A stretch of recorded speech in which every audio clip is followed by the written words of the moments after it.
Wito umetolewa kwa waumini wa dini ya Kiislamu mkoani Singida kuendeleza amani, mshikamano na utulivu, hasa katika kipindi hiki ambapo nchi inaelekea kwenye uchaguzi mkuu utakaofanyika mwishoni mwa mwaka huu.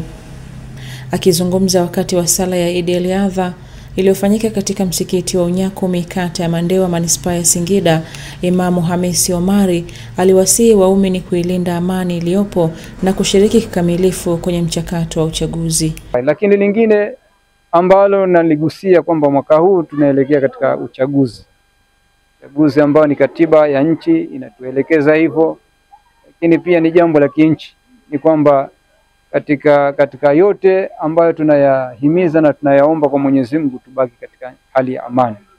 Tunaomba kwamba tufanye uchaguzi wetu kwa amani. Amani ni kila kitu.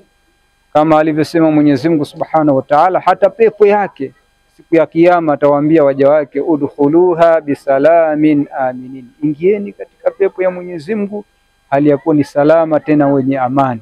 Kwa hivyo ikikosa amani haitakuwa ni pepo tena. Na hivyo hata mji wa Maka Mwenyezi Mungu Subhanahu wa Ta'ala ameueleza na ameusifu kwamba waman dakhalahu kana amina, na yeyote ambaye ataingia katika ule mji wa Maka anakuwa ni mwenye amani. Hata kama atakuwa ametoka katika nchi ambayo nchi hiyo ina vita, lakini akifika katika mji wa Maka anakuwa ni mtu mwenye amani, anakuwa ni mtu ambaye yuko vizuri. Na kama mji wa Maka usingelikuwa na amani, basi bila shaka watu mbali kutoka duniani wasingelifurahi, wasingeliona umuhimu wa kwenda hija kwa sababu kuna machafuko. Kwa hiyo amani ni kila kitu ndugu zangu. Amani ni kila kitu. Kwa hiyo tujitahidini sana kuilinda amani yetu.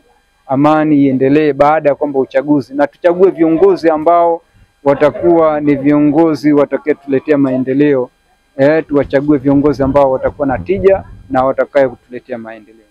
Kwa upande mwingine, Khaironi Mpamba, mwalimu wa chuo cha dini, aliwataka Waislamu kuendeleza utamaduni wa kuungana na kusherehekea Eid kwa pamoja kama ishara ya upendo na mshikamano wa Kiislamu. Lakini bila kusahau, leo tupo katika siku tukufu, siku kubwa, siku ya Eid.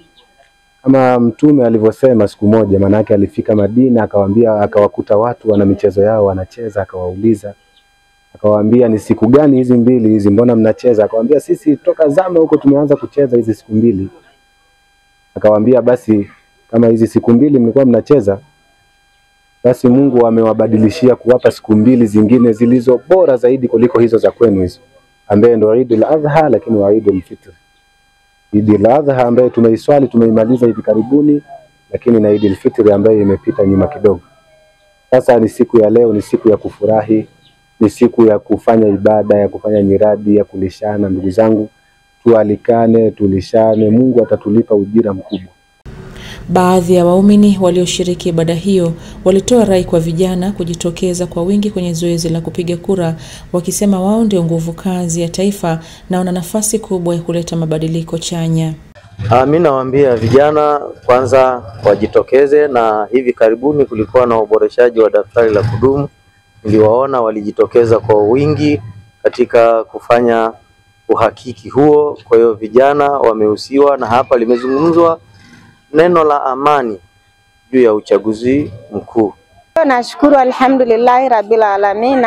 Mwenyezi Mungu ametujalia, tumeswali Eid vizuri, imeenda vizuri katika kitongoji chetu, na katika mawaidha tuliopewa ni pamoja na amani. Katika huu mwaka wa uchaguzi tumehusiwa tuwe na amani pamoja, tujitokeze kwenye uchaguzi. Namshukuru sana. Nashukuru sana, tumeswali salama na maweza tumepata mazuri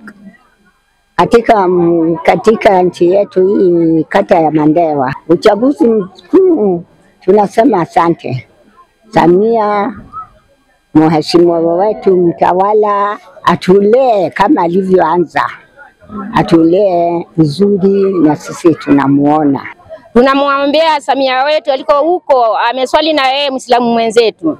Tunamwombea uchaguzi ukija, tunamchagua, tunampa pongezi. Ametuletea umeme, ametuletea barabara, ameleta maji, maendeleo. Tunamwombea Mwenyezi Mungu amjalie aingie tena azidi kutulea.